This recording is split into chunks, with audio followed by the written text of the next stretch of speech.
Hey guys, so today we're going to be talking about the making of race, and specifically we're going to be talking about the laws of 1661 and 1662. So let's just get straight into it. You guys might be asking me, what even are the laws of 1661 and 1662? And honestly, it's a good question because the average person wouldn't know what those laws are on just if you just ask them on any random day.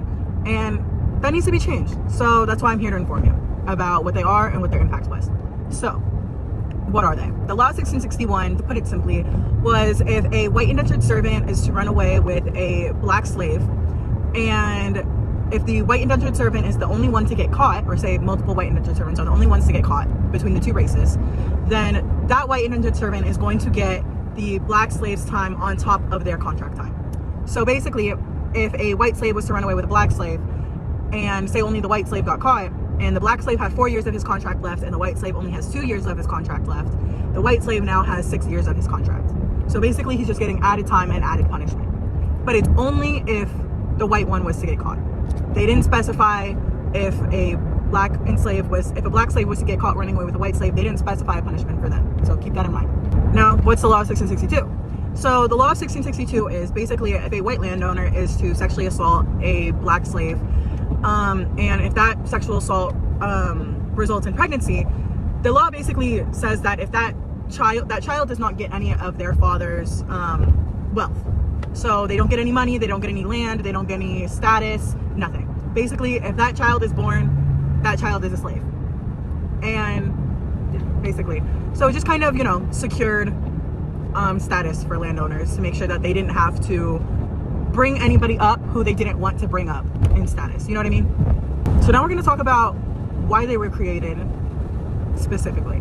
So the law of 1661, like I told you, it was just kind of to punish white indentured servants. But why?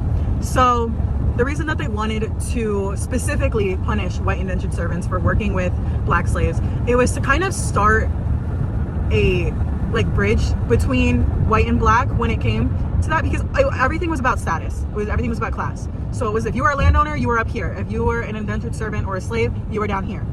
But because of this law, it allowed for there to be an extra step. It was a psychological thing. So it gave the idea that if you, as a white indentured servant, were to work with these black slaves, you're the one who's going to get punished. They're not going to get punished. It doesn't matter. They're the bad ones. You can't work with them. If you work with them, you're punished even worse than you're already being punished for being an indentured servant, So this law basically created it to where it was black slaves, white indentured servants, landowners. It gave a little bit of a gap between white indentured servants and black slaves. Even though there technically was no gap, they wanted to create a psychological gap between the two. And this really was put into play because landowners kind of realized that if they didn't start doing something, they were going to get taken over. There was a very big proportion of, I'll just say, workers compared to landowners. And if these black and white workers were working together, and if they all started to realize that they had a lot more power together than they did apart, then the landowners would be overthrown. There would be no reason for them to, be in charge because they're outnumbered. So it was really just to make sure that landowners could continue to have the status that they had, and to make sure that people weren't climbing the ranks, right? And it's basically the same thing for the law of 1662. It was just to make sure that no mothers specifically, they didn't want the women that they knocked up to gain status. They were like, these are just some low slaves, and we're going to do whatever we want with them. We're going to use them, and if it ends up in pregnancy, that's their kid. If anything, that creates more slaves for them. It honestly, a lot of the times, people had kids with slaves just so that they could have more slaves, so that they didn't have to pay for more. Because another thing was 40% of people slaves died before their contract was up. So they had a 5 to 7 year contract. 40% of those people who had that contract died before it was even up. So because of that, they thought, well, if we can just impregnate some women, we can just keep having kids. We can keep having slaves. Those aren't my kids, those are slaves, That's honestly, that's why they were made. It was just to continue to get power and to build up structures around them, really, around the landowners. So to also, I don't know if I mentioned this about why they're created. It was just, I know specifically for 1662, it wanted to maintain a wealth gap also, because in Europe everything was very set in stone. If you were royalty, you're royalty. If you're a noble person, you're a noble person. If you're poor, you're poor. If you're working class, you're working class. Like, there is no getting out of the hierarchy system that you are in Europe during this time. So what they want to do here is to kind of make sure that people weren't climbing it, because before they put in these laws, there were black landowners, there were black and white people getting married, there were black slave owners, there were black and white people working together and escaping. Like, there was just a lot of there was no reason for anyone to blink twice about it, because these people had became landowners. They had become like at the top of the food chain. But when these laws were put into place, it kind of made it a social hierarchy and put black slaves into a category. Like, it genuinely just categorized them as black slaves. Like, they were nothing more and they were nothing less. If you were a white indentured servant, you were still white.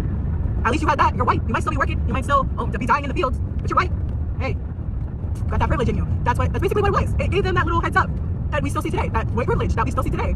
That is still very prevalent in everyday life. Laws were the beginning of many that denied black people their human rights. Like, they went backwards. There were black people, like I said before, there were black people who owned land. They had white significant others. They had slaves. They did all of these things. But also, that just all got taken away from them, because white people decided that they were better than everybody else. And it really just, a better term for it is racialization. That's what it did. It created racialization. So basically what it is, to put it simply, is putting people into categories, or putting people in categories to create social hierarchies. That's what they did. They created that hierarchy where white is above black. That's what these laws did. Another thing that these laws did, because we're talking about owning land a lot, is redlining.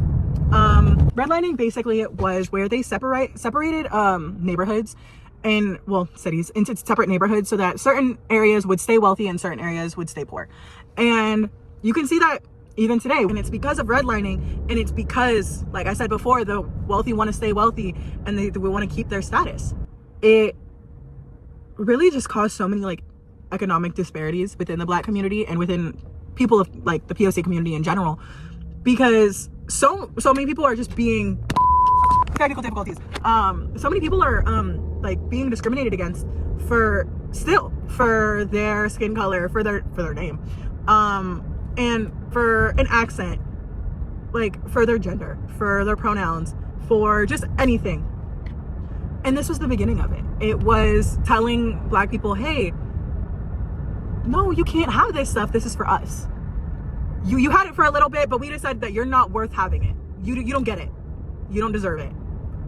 And it's so prevalent because we still see it today. We still see it where black people have a lot higher of a chance for heart disease and cancer, and, well, POC people in general. But they have higher chances for a lot of health problems. And why is that? It's because they're not getting the proper medical attention that they needed to get in prior years, and these have just continued within their family, and they're still not being able to get the health attention that they deserve because they don't have the resources around them. Also, I would like to point out, created the one drop rule, and I'm sure a lot of you have heard of what the one drop rule is.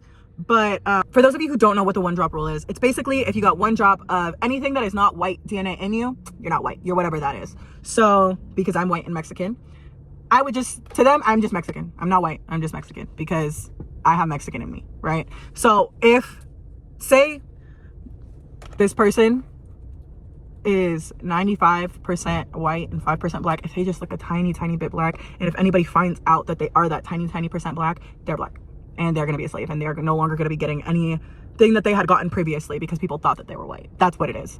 And that's kind of what this law created. Like, it was just saying, like, hey, we don't care that you're white. Even though we gave these white indentured servants, like, oops, technical difficulties, apologies, I am driving. They were basically saying, like, hey, even though we told these white indentured servants that they were better than you guys because they were white, our children, nah, they're black, so that means that they're still black. Even though they have white in them, even though they could be majority white, they're still black, so which means that they're slaves. That's basically the mindset that they had. That's what this law created. And it's just one law. And then the second law, And then there was hundreds and hundreds of laws that came after it to continue to put it into place. There were, I don't know how else to like ingrain this into your guys' mind as much as it's ingrained in mine, but there were black people who owned slaves. There was black people who owned white indentured servants before these laws. There was a man named Tony Longo who had slaves. And why was that? Because these laws were not put into place. It was before these laws. It was because it didn't matter that he was black. He was a landowner. He had finished his contract. That's all that mattered. So he got his land from his contract, Kendrick, and then he married a white woman and he got slaves. It's very crazy to me how one law can be put into place and everybody's mind can turn to scrambled eggs and be like, actually, I'm better than everybody else. It's insane to me. The law of 1661 basically changed the psychology of America, and it created a racial hierarchy within Virginia and the new America. They created it to be where white is better than black, but they also, in 1662, they wanted to specify white is better than black, but we also want to say that if you are just a little bit black, even if you're white, but if you're just a little bit black, you're still black. So it was just even more just defining and setting in stone and being more specific towards the discrimination of black people, black slaves, and people of color in general. Those laws were a stepping stone to so much discrimination towards black people and people of color. I would also say that throughout history, like through different eras, it also kind of was the beginning of the end, more or less. The beginning of the end of criminalizing black people. I feel like they kind of came to the conclusion that if they could no longer keep them, I'm going to say in captivity, or enslaved, when slavery was over, they decided that they put in segregation, and then after segregation, they put in the war on drugs.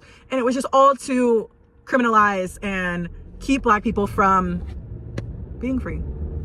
Point blank, period. It was just to make sure that white people stayed at the top and black people stayed at the bottom. That's the main idea here. That's what they did. It started the idea of white supremacy and the idea of race itself. I really hope that you guys learned something today, that the video was interesting, and that you guys can educate other people and let them know that it wasn't just something that happened overnight, and it wasn't just something that happened. It wasn't natural. It wasn't anything like that. No, it was people who wanted to gain power within their systems, and they wanted to maintain that power and maintain their workers and keep the people at the bottom. That's what it was. So I really hope that you guys now know what the two laws are, the law of 1661 and the law of 1662, and how it contributed to the making of race. And if you guys like the video, please actually comment down below if you have any questions. If I left anything out, if you guys have any examples, and like and subscribe. Like and subscribe, guys. I did this all driving. No script here. Oh, fuck, red, green. I'm also at the front. I was at the front. Should I do an intro? I don't think I did an intro. I didn't do an intro, so we'll do an intro right now. Bye, guys.